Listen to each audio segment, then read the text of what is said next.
sake. Oh, I hate being here after we do something like this. It's so... Oh, I even got bloody hair in my mouth. Useless team. These guys just ruin our weekend. You're 2-0 up and you do this to Parma. God's sake, guys. God's sake.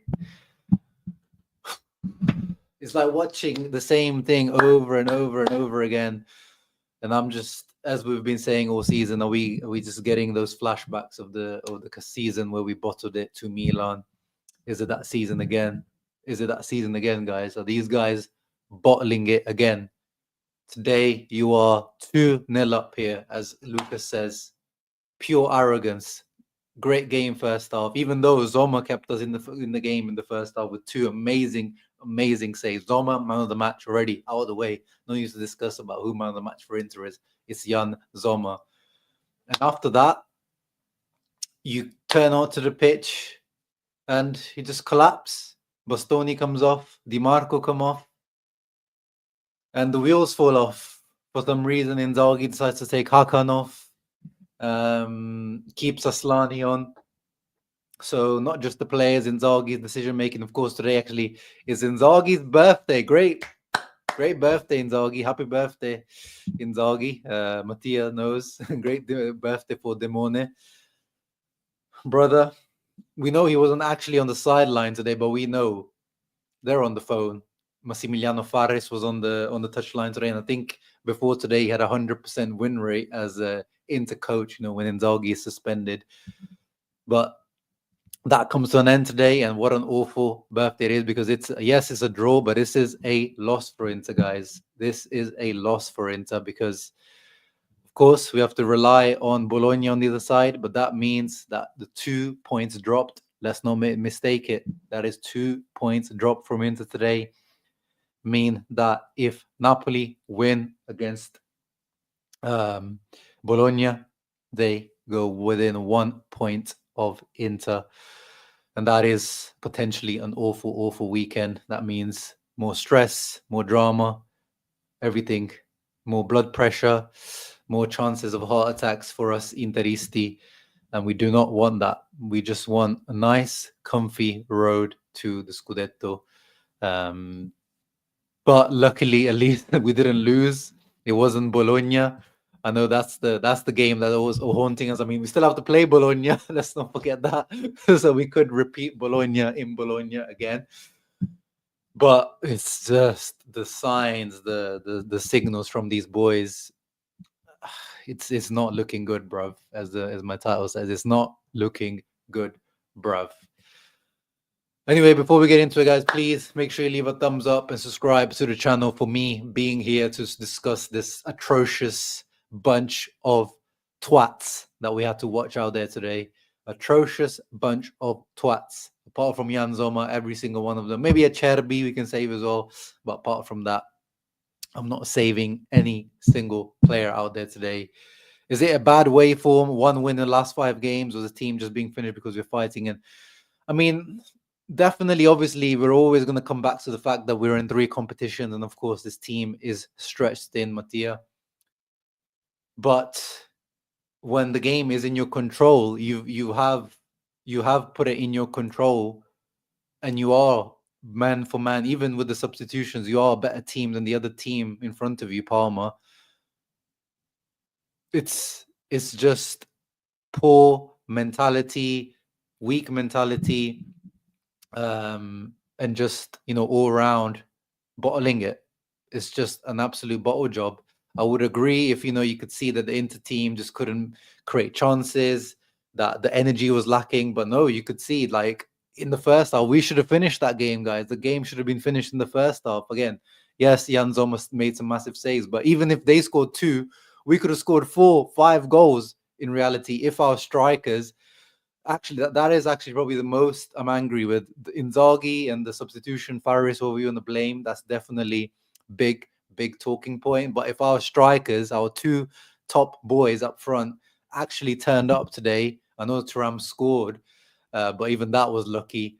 If they could actually shoot a ball today, not even like, I'm not even saying like amazing finishing, just actually connect with the ball properly, Inter could have won this game very, very easily. It would have been easy ride to 3 points.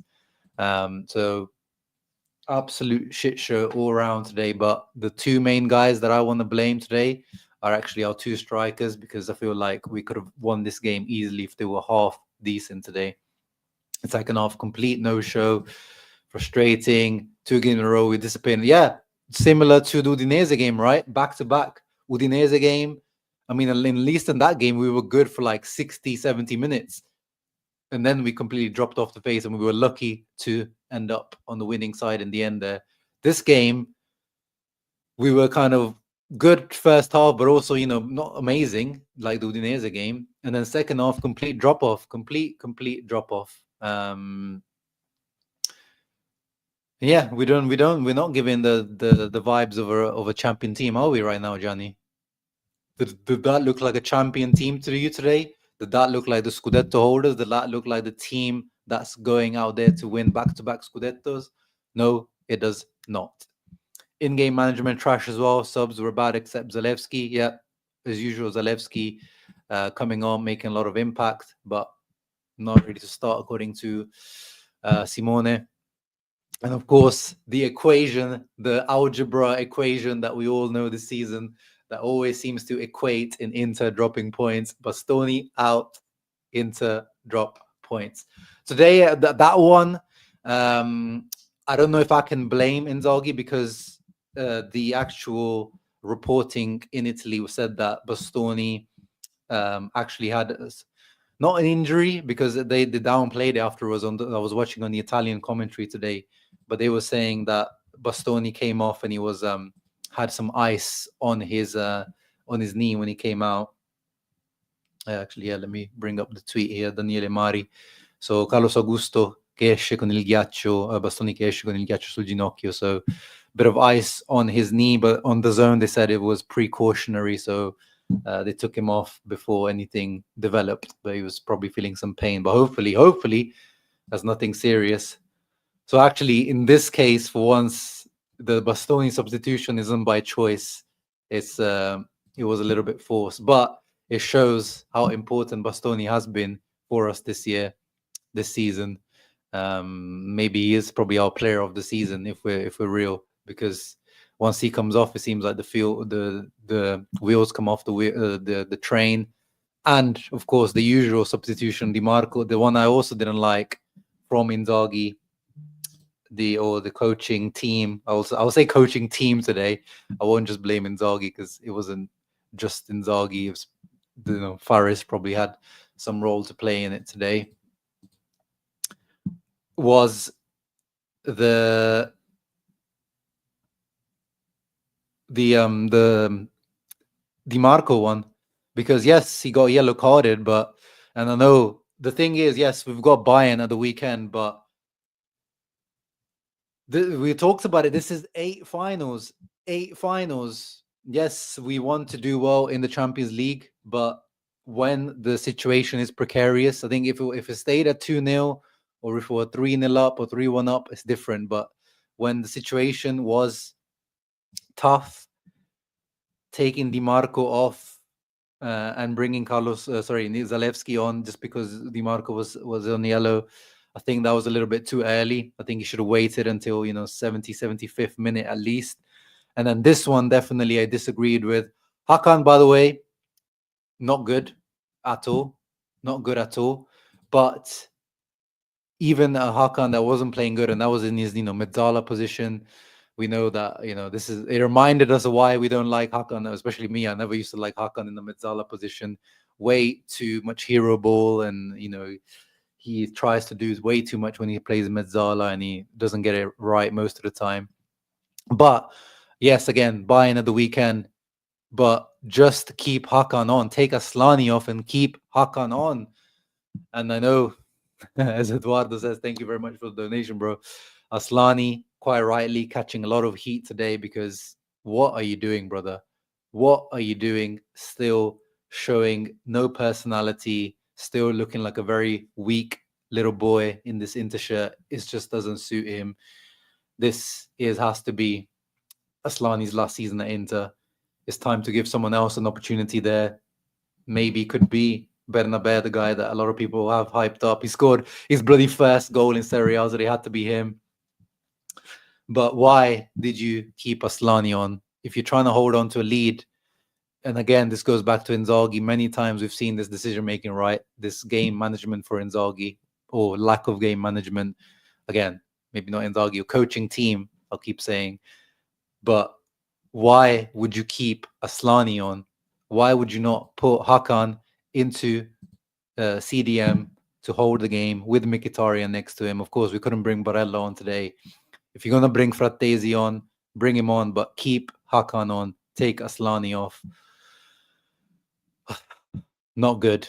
Not good. Not good at all. And the perfect encapsulation of Aslani's game was that shot that they had from like 35 yards out. But bro, who do you think you are? He saw Bernabé doing it, so he thought, yo, this guy is showing me up. The guy that a lot of Interisti won instead of me at Inter. And this guy, that was the moment that I saw. Even if you were on the Aslani train, I think that moment when he shot that, it was like, just jump, like the 5 people left on the train. Let's jump off this train right now. Let's jump off this train right about now. Useless performance. And Bisseck as well. Another game. But we gotta talk about Bisseck. As I said, maybe from everyone else, the only guys I could save are maybe Bastoni, Acerbi, and Sommer.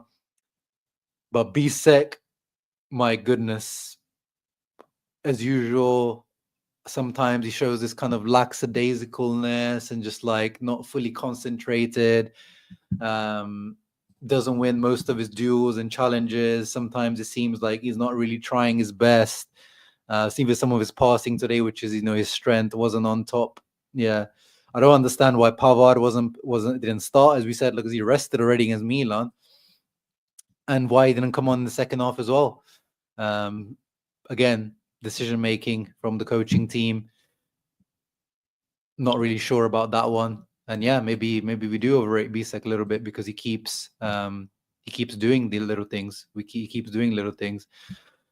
What's up, Tommy? Yeah, we can just keep blowing leads. We just can't seem to be reliable and trustworthy. Oh my God, don't remind me. If we lose the Scudetto to guys like João Jesus, it's gonna be another one of those. It's gonna be another one of those sleepless weeks that we're gonna have if we lose that Scudetto. I want to know what's been said at halftime. Yeah, exactly, Zeki. Like, what is going on at halftime? Like, what is because that's, I'm sure, like the Inzaghi's banned from the touchline, but I'm sure their coaches are allowed to go into the dressing room.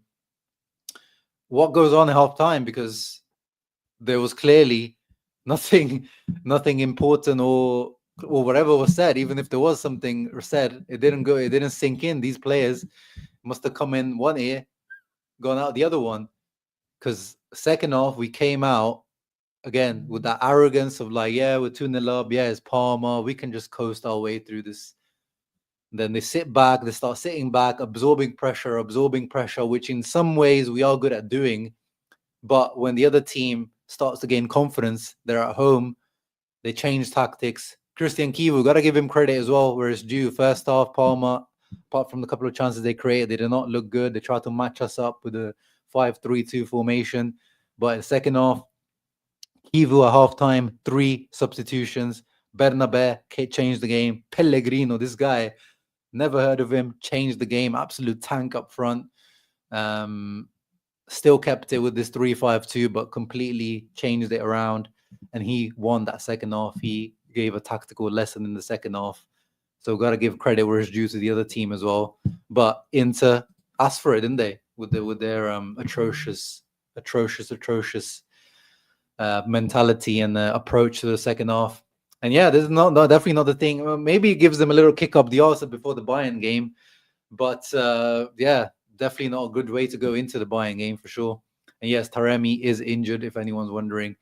But we didn't even create anything. That's the thing. Today we didn't even create anything, and that also shows that the formation and the players that were out in the end of the game were not right, because this Inter team always manages to create something. And outside of the corner, Bisseck having a headed chance in the corner, we didn't create anything when it was 2-2. We created absolute F4. Zaleski was the only one that tried, and apart from that, nothing. So that also shows that the team out there in the last 20-25 minutes was not correct, because we didn't create absolutely nothing. So again, decision making from the coaching team, the players, everything was just absolutely off today. At this point, just pray Primavera instead of Aslani. These guys such a fraud. I mean, yeah, doesn't Berenbrook deserve more minutes than what he's shown us until even the last few minutes? Maybe he does. And yeah, I'm really scared of the bottling job now. I'm really scared of them doing what happened in the Milan Scudetto era, because one team could just lock in. It's not even about Inter, guys. If Napoli win every single game, which is what Milan did, they won 8 and 9 in a row at the end, didn't they? They had that winning streak. Whereas, because if Inter do we see Inter winning every single game with all these three competitions? That's the issue, guys. That's the issue. And it's not even about, do we think Napoli are good enough to do that? Because I didn't think that Milan team were good enough to do it. And then they showed every year afterwards, haven't they, that Milan team overachieved. But once you lock in to a run, a Scudetto run, which we are in right now, then there's nothing you can do. If one team locks in, and I don't think Inter will be able to lock in because we're just too busy with too many different things going on. Like, do you trust Inter to go win every single game until the end of the season? I don't. I mean, let's say we beat Cagliari, and then after the buying game, we go away to Bologna, which of course we know they have become a bit of a bogey team for us over the last few years. Drop points there. And then Roma's not going to be easy.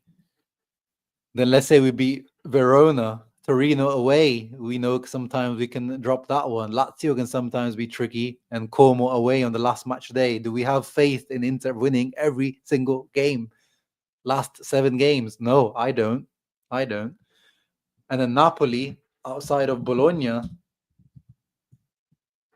next game, their run-in is way more interesting or way easier than ours. It was more difficult for them, but up until now, after they get Bologna out of the way, their running is actually easier. Empoli is actually a bit of a bogey team for Napoli. Napoli fans will tell you. So that's actually that's like their Sassuolo for some reason, Empoli. But Monza, that's a guaranteed win pretty much. Lecce, Genoa, once they're already safe by then.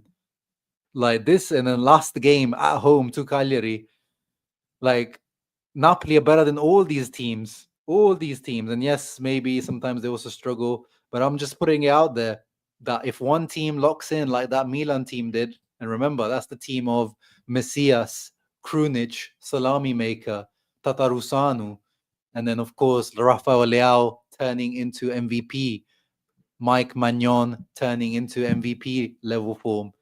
I mean, we saw Alex Meret making a bloody massive penalty save in the last game against Milan. So we're already seeing turn in form from some of their players. Politano really scored the last game against Milan. So we just gotta hope. We gotta hope, Tommy. I hope you're right, brother. I do have faith in Bologna because they are in a top 4 race at the moment. They have been in very good form. They're playing very well. I want Bologna to get 4th as well, so they stay ahead of Juve. But we just gotta hope that Bologna get the dub, or at least do what Parma did today and hold Napoli to a draw. Please, Italiano. Please, Italiano. Vincenzo Iraniano. We need you to do it. Mickey was saying in an interview that the mentality is not there a while ago, and I think seems to be improving. Yeah, like it's we. How many times do we talk about it, guys? Like it's not even this season. Like there's so many. Like last year was the one year that we finally locked in. We got out of the Atletico game in the Champions League, and we knew like these guys are just locking in, and there was no serious competition last year. But this year there is competition. They are very close to us. They have no other distractions, and on top of that, with all our distractions, we just seem to be feeling like every time we can just coast our way through winning. yeah, it's not looking good, bro. It's not looking good. Romanian in the house, Yali Yali, not only into play terrible second half, but because Parma's 2 national team players and Christian Kivu, Romanian commentators commented the whole match against Inter. Yeah, I was actually thinking about this earlier. Like, I feel like Parma might have a good Romanian contingent out there. You know, Adrian Mutu back in the day was also obviously big. Maybe one of the most talented Romanian players ever. Played for Parma. Of course, now, as we said, Christian Kivu, Dennis Mann. And then there's the other player as well. Forgot his name off the top of my head, but yeah, I can see that. That was, and then for Kivu, I am happy for him for Kivu in the like a low key way. Obviously, I want Inter to win, but I'm happy for Kivu to get the win. But oh my goodness, we had to give Kivu that point, didn't we? I do feel like in the halftime when we lead 2-0, they actually say to take it slower because of the fatigue. Maybe. Which, you know, in theory, Lucas, you think like it's not such a bad thing to do, right? Like, you know, to try and manage the game, the energies with all our competitions. It's probably not the worst thing to say, but we've seen it so many times that you can't take your foot off the gas. We are still Serie A, you know, we call it Serie A, but it's still, you know, a top league. And especially a team like Parma, who are relegation battling, but actually it's a team that have spent more money. They're not a Monza or these other types of teams that have like off the bench, they can't bring anything. Like, look at that, who they have, these guys. They, even though they're kind of unknown, like this Pellegrino guy. How much did they buy this guy for? But like, this Parma team actually spent money. So you can't ever like completely forget or just think that you can coast your way through the second half and just manage the game very easily. Let me see. Matteo Pellegrino. Like, his Parma team, his market value is 3. Where's his where does this show? I'm sure this shows like transfer history. Well, I don't know. Even if they paid, what they signing from La Liga Profesional, so Argentinian league. How many goals did he have? 10 goals last season. Yeah, so, you know, this is a guy with decent record in the Argentinian league coming in. They must have paid a few mil for this guy. They're able to bring that off their bench. And of course, bringing the quality of Bernabé off the bench. This is a guy that I think can play, could be definitely a rotation player for a team like Inter. This is like a Stefano Sensi, Spanish Stefano Sensi. I think he could play for a top 7, top 8 team for sure. This Ondrejka guy also looked interesting. I'm sure they paid like 10, 15 million for this guy. So, you know, that's the team that we played up against today. Giovanni Leoni is a centre-back we wanted to sign, but they ended up wrapping up quicker than us. So, you know, this is a quality team that shouldn't be as low as they are. Yeah, no, 100%. I'm going to go through it now, Zeki. I'm going to show you guys some of the awful finishing and striking today. And Benjamin agrees that we bottled the game. The comfort that we have is over 4 points pending Napoli's game. Yeah, for now, there is that comfort blanket for now. Thank you, Blaze 4K, for your donation, brother. I really, really do appreciate it. You're new to the channel. I've not really seen your name around in the channel much before. So if you are new, thank you and welcome to the channel. Really, really do appreciate that. But yeah, I'm going to just go through some of the screenshots from the game just to kind of take you guys through the screenshots and big moments of the game. And starting off straight away, like already good start from Inter. And Di Marco crosses in, starts already with shite finishing and shite connection. It's not even about like the actual finishing, guys, like just connection, like just basic connection of the ball, like ball striking. Today, Lautaro and Thuram gave a lesson to all young strikers out there watching how not to strike a ball. This one, of course, not an easy one, but again, now that I'm looking back at it, it was not a good sign of Lautaro starting the game off like this with a absolutely wayward volley. So that was number one. Then Bisseck actually had 2 okay-ish, not easy chances, but one was like a rebound where he got his head to it, and then one was a volley on the far post that he completely miscued, and he went out for a throw-in afterwards.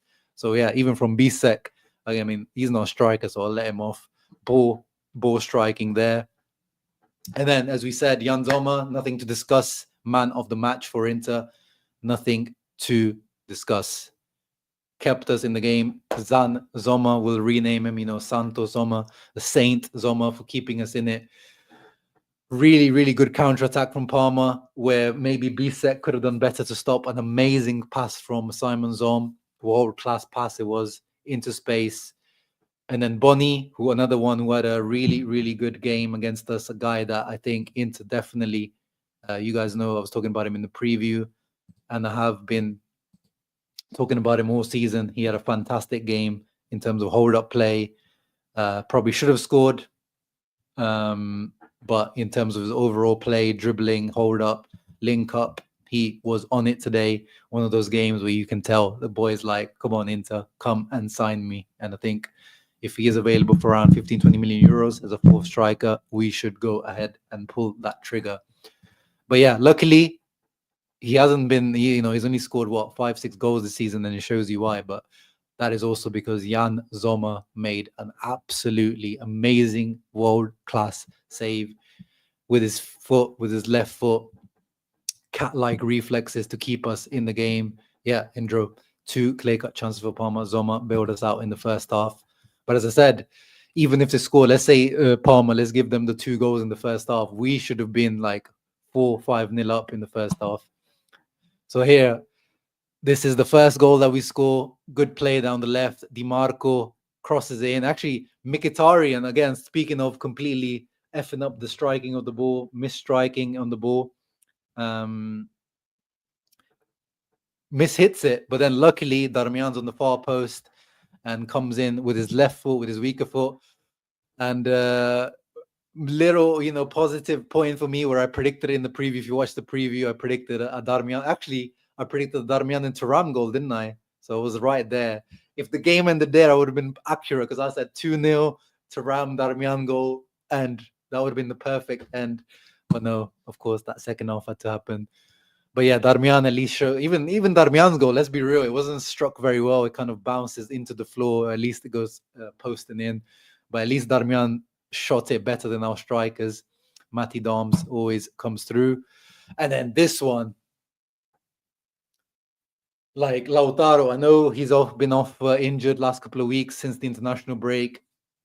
But look at that, completely free header. And that doesn't even end up anywhere near. I think that one goes like, it doesn't go for a throw in, but as in the direction it goes in is actually like towards a throw in. That's how bad the header was. Completely free. Lovely, lovely header into him. And he completely mishits it. So that should be, for someone of the quality of Lautaro, obviously for someone of the salary of Lautaro. Let's start off with that. The importance of Lautaro and in general, his history with heading. He is a very good header of the ball, even though he's quite short. That should be at least on target, if not a goal. We can win the Champions League. Yeah, the thing is, like, they seem to lock in the Champions League. We've seen, haven't we, Alex, all season. They just seem to concentrate more, defend better in the Champions League, take chances maybe a little bit better. That's still a problem even in Champions League, but in general, the locking in issue is definitely more in Serie A. We've seen it. So yeah, they probably this team might end up doing a combination. We were saying it maybe a combination of the first Inzaghi season and the second Inzaghi season. So bottling the league in maybe we're going to bottle the league in Serie A, but then could maybe get far in the Champions League like in the second season. So it could be a combination of those 2 seasons. But yeah, Lautaro, this was absolutely, someone needs to slap him on the forehead for this one. How can you not get it? I think he played it with his shoulder, even with his big forehead. And then again, here, this doesn't go down as a chance because no one actually connects. Hakan whips in, one good thing he did this game, whips in a beautiful ball from a free kick, in swinging. And somehow Acerbi, I think it's Acerbi, Bisseck, and Lautaro, none of them connect. And that was a massive, massive opportunity. Somehow none of them managed to connect. Maybe just a little bit too much pace from Hakan, but I thought it was a beautiful delivery. Someone should have been on the end of that. That's another massive chance. This is the other one that Sommer keeps us in. Again, Sommer again. This one might have been even better than the other one. Actually, no, I rate the first one even more because that one's literally point blank. Bonnie's right in front of him, and it's not right at him because he has to stick his leg out. This one, the guy's a little bit further out. You could tell he was falling backwards. You could tell where the ball was going to end up, so he predicts it. But again, world-class save again from Sommer. He kept us in this. He kept us 1-0 up here, and then eventually we go 2-0 up. And then this one, credit to Suzuki, because he, like Sommer, makes an amazing save. But really and truly, this is two shit shooting instances from our strikers. First, Thuram completely mishits it on the volley. He controls and then mishits it, but then it ends up being a good opportunity for Lautaro, who just hits it straight towards Suzuki. If it goes anywhere else, probably easy goal. But again, our strikers letting us down again. As I said, even if let's say someone doesn't save those two goals, Inter had way more opportunities, way more clear-cut opportunities. And if our strikers were actually awake and performing even at a half-decent level, we would have been easily running away with this game. And again, Lautaro, Capitano today, letting us down. And then Darmian, this is a big opportunity because the ball ends up to him. It's a volley, so it's not like it's a tap-in, but the volley set up for him very nicely. And then this guy, feeling himself from the first goal, completely skies it. But this is another massive opportunity, right? Just out inside the box, clear shot on goal. I think there might have been one defender in front of him, but very, very good opportunity here. And he completely skies it. So that's another one.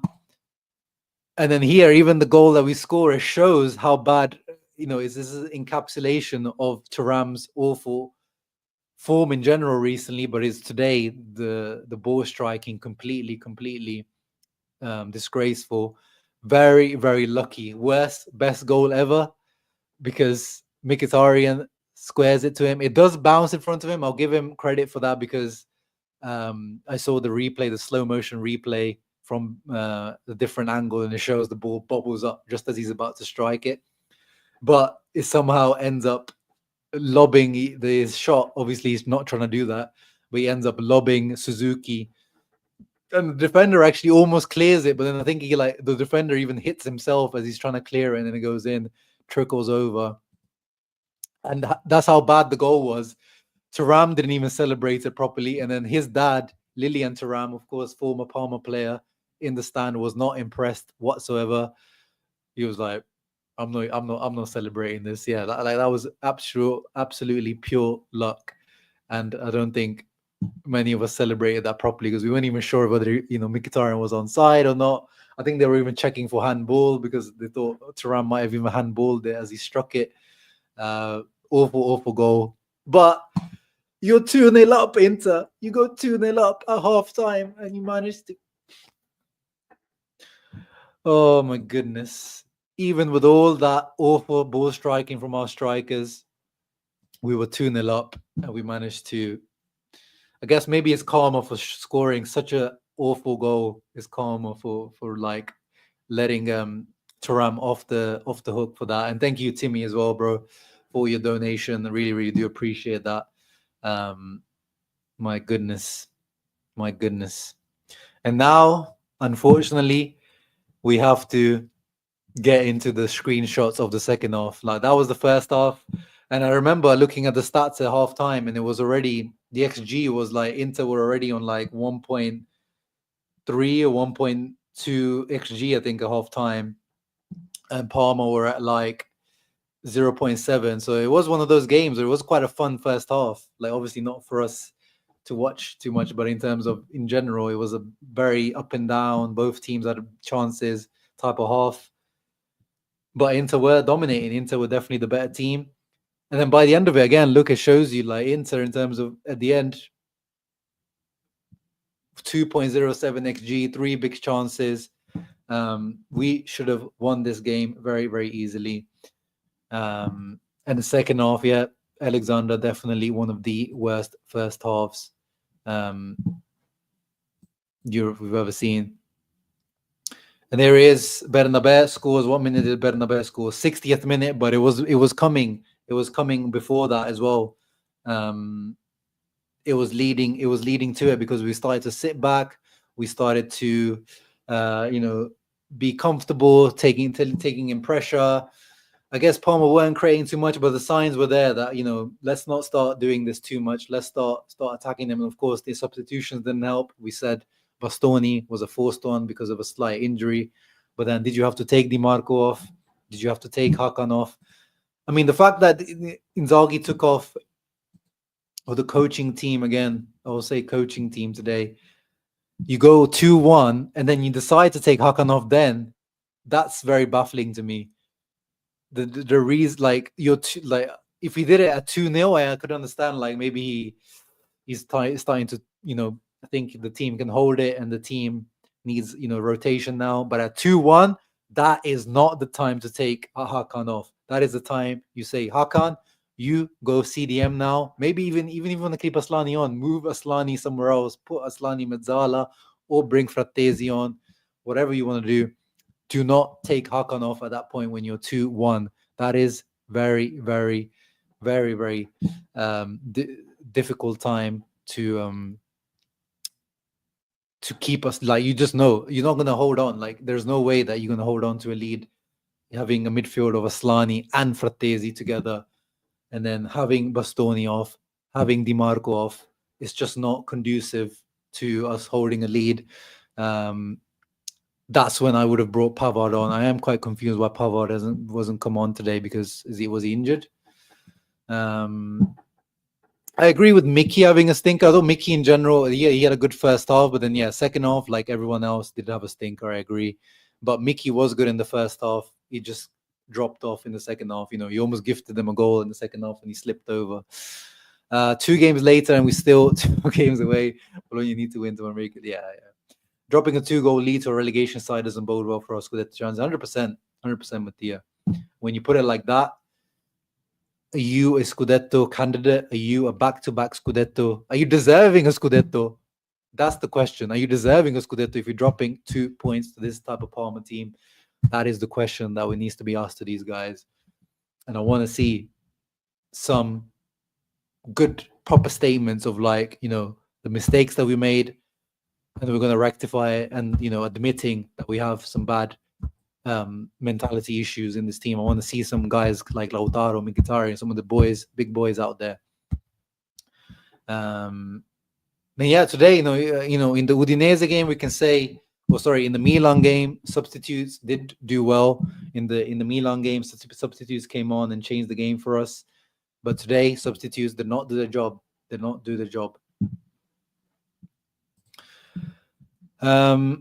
Going back, so this is the Bernabé goal on the edge of the box.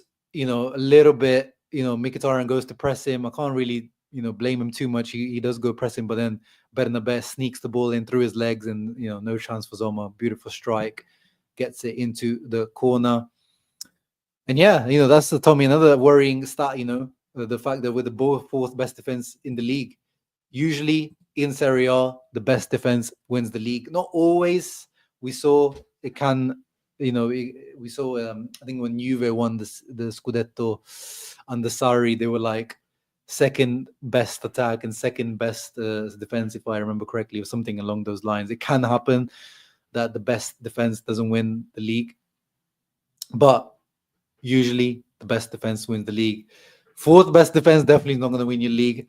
3rd best defense definitely going to win the league. I think at least you got to be, 1st and 2nd shows that, you are, it's those little margins, and you are holding on to those little margins. Because the fact is, Napoli, their attack is not even, are they even 3rd or 4th best attack? But no, but they're the best defense in the league. That's what's helping them be where they are right now. Napoli, 24 goals conceded. And then after that is Juve. I mean, the fact that Juve still got a better defense than us is a bit embarrassing, because they has conceded some big goals recently. We got the same goals conceded to Rome. Obviously, we're 1 game ahead of everyone now, so pinch of salt.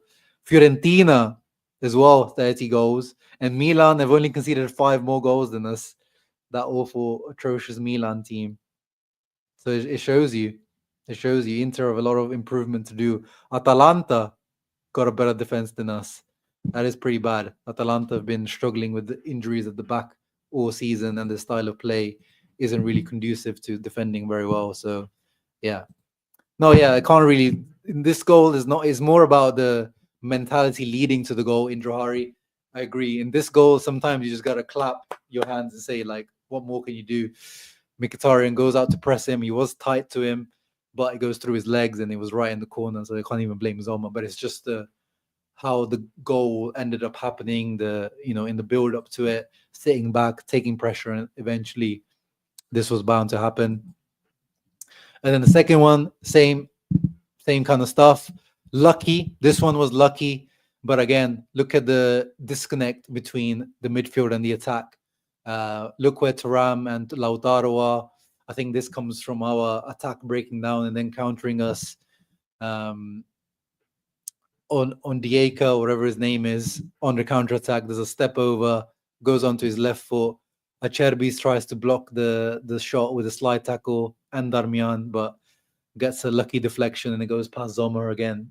Not much I can say there. Again, it's just the way we concede this goal, the positioning of our midfield, the pressing or the tackling or just everything in the build up to it is the fact what gives us the anxiety of, bro, can these guys actually do this? Can they actually bottle the Scudetto again? We'll be looking forward more to Napoli AC messing up. Yeah, but that's the type of season it is. That's the Raven Beast. We've been saying it for a few months now. Even when Juve were in the Scudetto race or when Atalanta were in the race, this seems to be the Scudetto. This is going to be the Scudetto of the team who F's up the least. Similar to the Scudetto of Milan a few years back.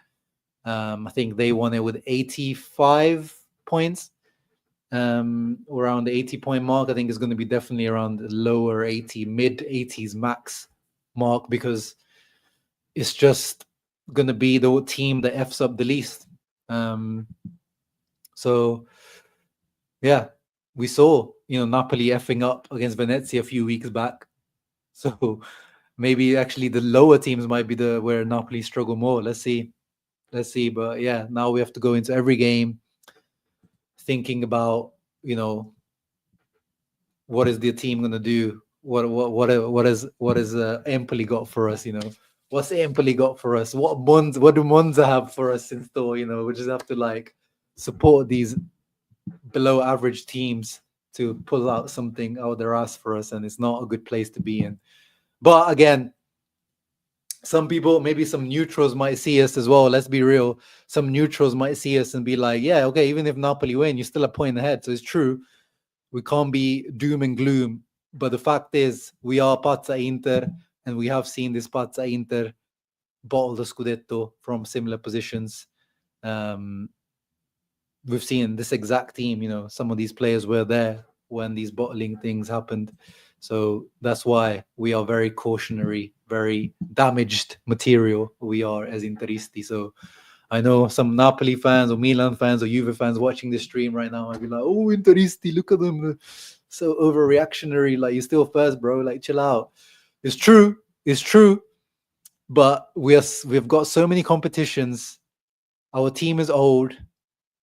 They only have so much energy to spread. We're already worried. Even if we did win today, we still would have been worried. So now, if Napoli are there breathing on our neck, 1 point behind, that is not good. And today, the thing is, we had the slight advantage of playing before Napoli. They asked Marotta before the game, what do you prefer? Do you prefer playing before the other team or after? And he said, these professionals, they're used to either way, is fine. But obviously playing before has a slight advantage. Then, you can breathe and relax, where the other team has the pressure of having to catch up to your score. So we had that little advantage that, we could play a little bit free today, just, get our result, get our 3 points out of the way before Napoli play, rather than having Napoli already win their game and then we have to win the game. But it hasn't really worked out. Timmy says his main argument for the Scudetto this season has always been that Napoli can't keep getting. Yeah, and you guys know me. I've been saying this all season as well. Like the factor that scares me about Napoli is literally the Conte factor and the fact that a lot of their team, the core of their team, has won the Scudetto. Just the season before we won it. A lot of those guys are still there. Meret, Rahmani, Lobotka, Anguissa. Kvara's now left, but Politano, Di Lorenzo, João Jesus. A lot of those guys were there. Giovanni Simeone, Raspadori. A lot of those guys were there when they won the Scudetto. But when you watch Napoli play, similar to Inter, you don't get the feeling of like, okay, this is a Scudetto winning team. Like you saw that Venezia game where Napoli dropped points. But then you watch them against against Milan last week, and they showed like 2 minutes in, boom, goal. Like they're showing in some games they do show more than we show, but then some other games you're like, surely, this Napoli team can't be winning it. But then there's the factor of then we come back to Conte won competition. So it is scary, and I do agree with Timmy. Like I do still think surely they can't win against these teams, but going back to Milan, that Milan Scudetto winning season, Salami maker, Krunic, Tatarusanu, a young Kalulu, first season in his career, like that team ended up they locked in. They didn't care about Inter's results. They locked in and just won every single game at the end of the season. Leao went to overdrive. Magnon saved everything in his path. Kalulu and Tomori ended up somehow becoming an amazing centre-back partnership. And then we haven't seen that ever since. That's the thing. That's what I'm saying. Like, this Napoli team with Conte, I don't see them personally being able to do that, but they can. We have seen a team punching. I've seen Leicester City. I live in Leicester. I've seen Leicester City lock in to beat Chelsea, Man City, Spurs. I don't know why I mentioned Spurs, but I think Spurs finished second that year, no? Arsenal, like all these teams that are better than them, and they just locked in, 4-4-2 Ranieri. Were they a good team afterwards? You saw it was not that good of a team, but sometimes it can happen. It is scary to talk about it for us, that these things actually can happen. Freshen on my ass. This currently looks like a combination. Yeah. That's what we've been talking about all season, right, Mattia? Like some people have been saying 2021, some people have been saying 2022. I've been saying, no, if you think about it, it's a bit of a combination, really, because we are still in all the competitions. It could end up being a combination of those two seasons. Yeah, I've already said it. I think it was on my last stream or the one before. Bisseck, we made a great purchase. Moneyball. If you triple your money, quadruple your money, a 30 million offer above, I think it's time to sell and reinvest. Keep a Pavard, and then try to find another Bisseck, or maybe someone a little bit, already a bit more experienced than the Bisseck. I'm not saying it's not good enough. Like people then start getting too and it's the same for Pavard as well. Like we saw Pavard at the beginning of the season. He's got very high salary. If you can get some big offer for Pavard as well, because he's still 28, 29. There's still value in Pavard. Some of these players, I'm not really too, married to them. But at the moment, Bisseck has had a bit of a fall off in form recently. So now it's looking like, maybe let's keep Pavard for now. Let's keep that experience and the know-how and everything. Because, yes, Bisseck is young, but he's not like super young. He's 24, which is still young for a centre-back. But these little red flags that he still can't seem to be ironing out sometimes. You can probably find another Bisseck out there, like especially in our system, three centre-back formation. We've seen it. Even Darmian, when Skriniar was injured, Darmian stepped in, can do a fantastic job. We've seen Carlos Augusto, who's not even a proper centre-back. He can come in, step in, and do a great job. The side centre-back position is actually not too that. I'm not too worried about that position. So if an offer comes, guys like Bisseck, Aslani, Frattesi, these guys, obviously Correa and Arnautovic, those guys need to go. Darmian, do we renew him? Maybe, only if he's going to be kept as a centre back. Definitely this summer is going to be a big one. Definitely is going to be a big one. Yeah, Milan definitely equals Leicester, 100%. That was a Leicester season.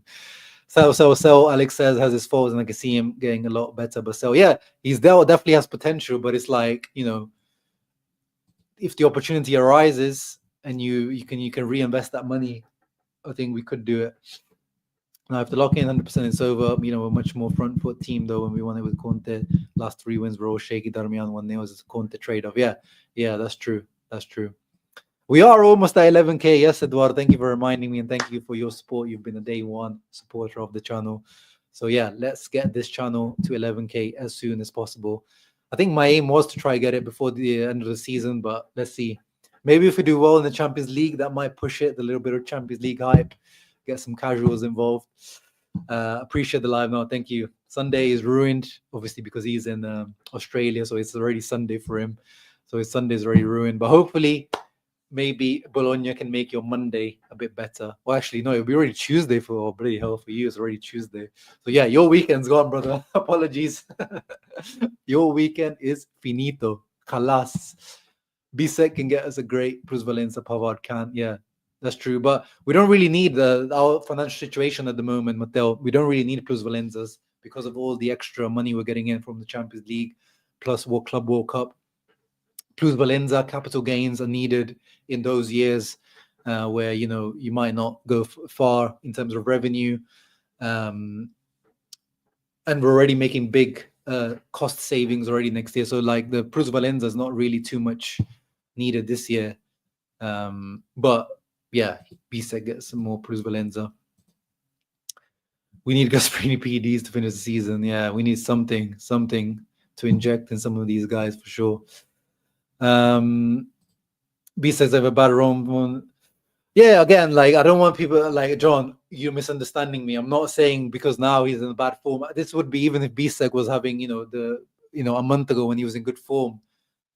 I don't see Bisseck being like a world-class centre back. Is he going to be a start? Like, is he going to overtake Rudiger or Jonathan Tah for the German national team in a 4 centre back, because they play with 4 at the back? Do you see him doing that, to go into that level? Maybe he could do that. I think he has the potential to be in and around that conversation potentially. So it's not about like, he's bad form, sell him. It's definitely not that. 100% not that. I'm not that reactionary of a person. It's a conversation that I would have had with you at the beginning of the season and at the end. Same with Pavard. The Pavard one maybe was a bit reactionary because he had a stinky first half of the season and he got an injury, high salary. But again, it's a conversation worth having. It's not like, some people get really, protective of a player. We're not saying like sell him now, get rid of him. It's just conversation definitely worth having. And as I said, be someone like a West Ham apparently we're interested. If West Ham come in £30 million, which is like 35 million euros, that's a lot of money for a guy we pay 7 million for, and is not really a certain starter for this team, is it? It's a lot of money for not really a certain starter. AC can lose all the games until the end of the season. Doesn't matter. They will show up in the Coppa again. Yeah. And again, I don't really care about that Coppa Italia, especially like if it's going to be so close between us and Napoli. We need every extra bit of energy and time that we can get. 1 second. Let me just message back my wife who I might have to pick up her from the train station. What time is it? Oh no, it's all good. Yeah, I'll be able to pick her up from the train station. Look forward. Yeah, I will do Lucas 100% Bayern preview. I haven't really managed to find anyone to do it with, like a Bayern fan. So I might be doing a solo, or maybe I'll hit a Mattia or someone to do it with me. But definitely 100%, bro. Bayern preview, and I'll try to do it live. Yeah, a live one will be good for that one, because I think there's a few things to talk about with the injuries and things like that that Bayern have had. So yeah, if Bologna wins, then this stream is just like, then we're gonna look like idiots. We're gonna look like drama queens, Inter fans, everything, blah blah blah. But that is if Bologna win. or even a draw I'll take. But if Napoli win, then oof, my goodness, then it's, as Sir Alex Ferguson used to call it, squeaky bum time. Julian in the house, you can't show up to the Tardini expect an easy 3 points. No, 100% Julian, but you know, the way that the first half, you created the situation for an easy 3 points in the first half, where you should have been able to be, if Lautaro and Thuram didn't have their clown shoes on today, you could have had 3 or 4 goals already in the first half. Some of these chances that we messed up, that I'm definitely going to lose sleep over tonight. Even with Sommer keeping us in the game, we should have been clear of this team today. But because of our strikers today, we won't. But yeah, no, Christian Kivo, as I said, definitely deserves a lot of credit. That this Parma team looks way, way better under him. It wasn't going to be easy. Do you think this is the mistake that will cost us a Scudetto? I think no, Shakir. I think this might, I might get clipped for this. I don't think we just talked about it, but I don't think they could do it. We saw Milan doing it. We saw other teams doing it, but I don't think Napoli are going to win every single game until the end of the season. The Conte system, without Kvara now as well, like I don't think it's conducive to them being able to win every single game. But we have seen Conte do it. We have seen him sneak 1-0 wins to a Scudetto. So I don't think this is the mistake that will cost us a Scudetto. Because even, Shakir, even if Napoli win, they don't go ahead of us. They'll still be 1 point behind. So the mistake that will cost us is about to come still. But we probably will look back, if we do lose Scudetto, we will look back to maybe this being the starting point of the issues, saying that you were clear, you had the lead, like the Milan Scudetto winning season. It wasn't the loss in the derby that changed it, but that was the catalyst, right? That was like all the way in February when we lost to Milan. The whole Alexis Sanchez, Giroud foul and the scoring and all that shit. But that was the catalyst, right? That loss then ended up becoming, we didn't lose the Scudetto that day, but we look back to that season, that was the moment where we started it. And maybe this Parma game is where we look back and think, yeah, this is the moment. Someone in Twitter already cooked some theory about players doping because Barella hairline last live. Bro, Barella's hairline, if they knew, I saw that tweet. Barella's hairline's been fighting for its life since like Conte era. Like that boy, unfortunately, his hairline has been fighting. He's gonna look like Cambiasso soon. When Cambiasso was holding on to those last few bits of hair for dear life, and then he chose to go bald, quite rightly. Fiorentina 2-0. Who are even Fiorentina even playing? Is that interesting for us? I mean, now we only care about Napoli, really, don't we? Fiorentina, Milan. Oh my God! Wow, I didn't even care who Milan were playing. Wow, my goodness! Can these guys actually finish? Like, how far are Udinese from Milan? Like, can Milan actually like drop to 10th? Oh, for God's sake, Udinese are so far. Wow, this is banter era bad. That Supercoppa is literally just keeping them alive this season for them. Wow. Really, really bad. Really, really bad. Gegenpressing podcast. Yes, good shout. Because I saw him on the Rabona TV. I haven't reached out to those people. So yeah, thank you, Indra. It's a good shout. I might reach out to the Gegenpressing podcast. No, a lot of people have made that comparison, Nadim, because but that's the thing. Usually, title races are close. It's Serie A recently has been a little bit, washouts recently with the our Scudetto, Napoli Scudetto. The Milan one was kind of close, but in the end, even that last day, we took it to the last day, really. But it was kind of that was closer. But usually, yeah, like even in the triplete era, we had to literally, Siena, the last game day. In my preview, I talked about the under Mancini, 2007-8 was it, or 6-7? No, 7-8, when Ibrahimovic had to come on at the Tardini Parma, second half, came on and saved our asses, and we won the Scudetto thanks to him. Like, it's not always that easy to win the Scudetto. So this is nothing, crazy Inter are doing. And, with all these competitions, let's be real, staying first is still quite a good achievement with this Inter team. Like, this is important that we recognize. We are angry with this team. I'm fuming with this team today for letting the 2-0 lead slip. But with these 3 competitions that we're in, with the average age of the squad, with the decisions that the ownership, the board made in the summer, with kind of keeping the stability but not really pushing the squad, it's still quite good, the position that we're in. Like, I don't want to, we start to sound very ungrateful, maybe I want to say, or you can say even unrealistic with some things. But there is a challenger this year. The challenger is very close to us. It can end up going to the last day, and I think it will go to the last day, this race. So let's keep things in perspective. It's just, the way, isn't it? The manner that you lose points is also important, and that's what we're angry about today. But this is, I think, going to go down to the wire and going to go down to the last day of the season. But we're also allowed to express our feelings, our frustrations. But when you think about it, cold, be objective, guys. What this Inter team is doing with all 3 competitions. Let's see what we're doing against Bayern, what we could put against this Bayern team. It's not normal. How many teams in Italy, the last team in Italy that were able to do this multiple competition is that stacked Juve team under Allegri. The Conte team wasn't doing that. Conte team they were getting out of Champions League because there was a Conte team. The Allegri Juve, that was super stacked, and it should have been doing that. That was the last team doing it. And we're not falling off. Like you've seen, that's why Inzaghi, Marotta, everyone keeps going on about it. Milan, win the Scudetto, fall off the face of the earth. Napoli, win the Scudetto, fall off the Milky Way.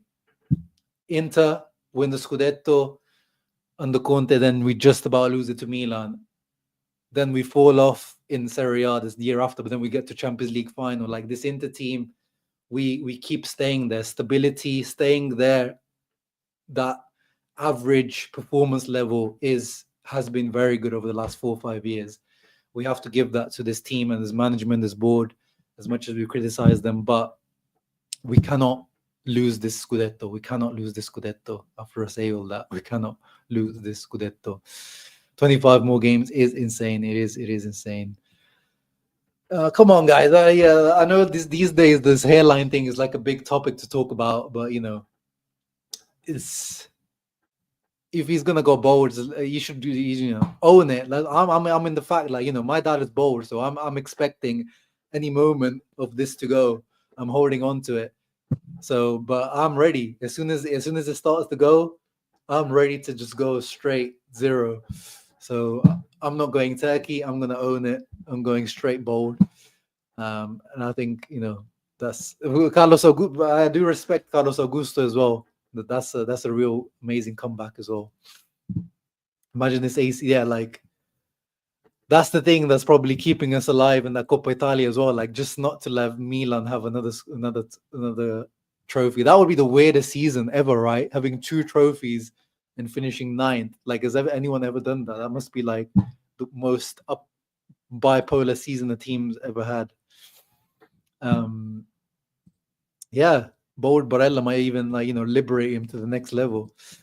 Let me go back to the screenshots, guys. Let me see if I've missed anything. So yeah, we talked about that. As I said, the fact that we didn't really create anything afterwards in the second half shows you that the lineup in that second half was incorrect, because this was the only chance that we created in the second half afterwards, or in the end of the half, like when we were trying to get the 3-2 winner. It was Bisseck with a free header. Just why Suzuki was beaten. I wish he got this on target. This could have been the goal. But then, actually, I also need to be real with you guys. Let's be real. Parma actually could have won it in the end. They had a massive counter-attacking opportunity. This is the one where I think Mkhitaryan slipped. And then they had a counter-attack. And that Pellegrino guy who had an amazing impact, actually misses the target here. So we could have won it, right? Maybe with Bisseck. This is not a very clear cut opportunity, really. It's a difficult header. He's quite far and hasn't really got much power to generate. But this one, it's a big opportunity for Parma. They could have won it right at the end. This could have been 3-2, even more of a disaster. Yeah, that slip from Miki almost did cost us the game. Let's finish up, guys. I need to go in a few minutes. I have to pick up my wife from the train station. As I said, the only guys I saved today, I don't know. What? How did Sommer get a 6? This is a little stupid. I mean, these algorithms, these match rating algorithms are so stupid. But yeah, the only guys I really would save in this game are Sommer, Acerbi, actually DiMarco as well. I don't know how DiMarco didn't get the assist. Oh wait, no, Mkhitaryan got given the assist for the. Wow, guys, that is blasphemy. He's such a lucky guy. You know what he got the assist for, Mkhitaryan? Let me show you. Lucky bastard.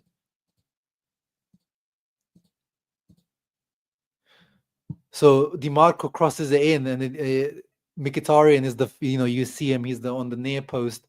He completely mishits it. It should be a tap in for him, but he mishits it and it goes to Darmian, and he got an assist for that. Wow, that is disgraceful. Lucky guy. That should be a DiMarco assist. But yeah, DiMarco has some other good deliveries as well, so I'm saving DiMarco a little bit as well. But apart from that, I did not like Hakan as a mezzala. And it reminded me why I didn't like him when he used to play mezzala. You guys will remember on this channel, even though he was a good Eriksen replacement that season, I never enjoyed him as a mezzala. He turns into this hero ball, Bruno Fernandes type player where he just shoots from everywhere. How many shots did he have today? This guy was just shooting from everywhere. Yeah, look at this. Shooting even from these types of angles. He was going crazy with shots today. He was not good. Obviously, Aslani wasn't good. This was the shot. This was the rest in peace Aslani's career at Inter shot. We'll remember that shot forever for that. I'm sure someone has clipped it up on YouTube already. Darmian was okay. He got his goal. Maybe could have done better on the other shot. But apart from that, they didn't really offer much. Thuram was atrocious. Got his goal, but he's just a lucky boy. He was atrocious. Awful ball striking. Lautaro was actually decent in general. Like his play wasn't too bad today. I didn't mind his general play, but then in the box he was absolutely in Lautaro mode today. I mean, the touches Frattesi have. Yeah, Frattesi had no impact as well. 6 out of 7 passes. I mean, that's a very good number for Frattesi. Mkhitaryan was okay. As I said, first off, I thought he was quite good. But second half, he dropped off like everyone else. Bisseck was poor. Carlos Augusto didn't have a good impact either. Zalewski was probably the only good impact substitute. Correa didn't do much. Arnautovic didn't do much. Yeah. All round, as I said, man of the match has to be Sommer. Inter fans and Fatma wondering Sommer for some reason. Typical Aslani rating, the usual, just because he completed a lot of passes, etc. When Bastoni talk about some players afraid to make mistakes because of social media backlash, for sure he's talking about Aslani. Yeah, probably.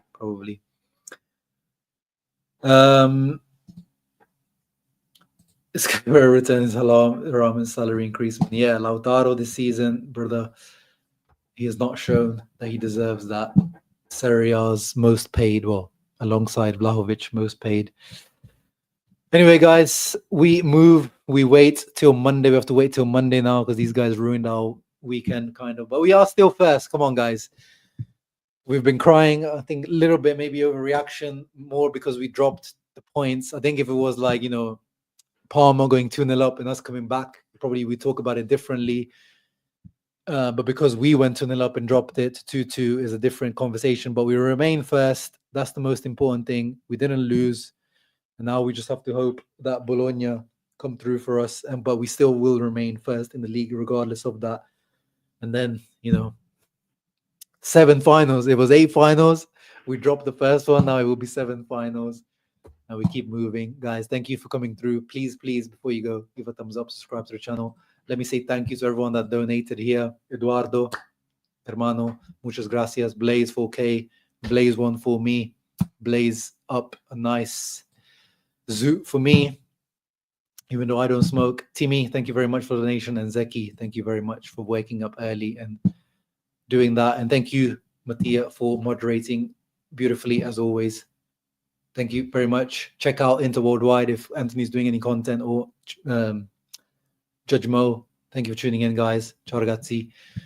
Even on days like this, when we bottle things and we lose from 2-0 up, it's always Forza Inter. And now head to Bayern München and look out for the match preview for that one. Ciao ragazzi.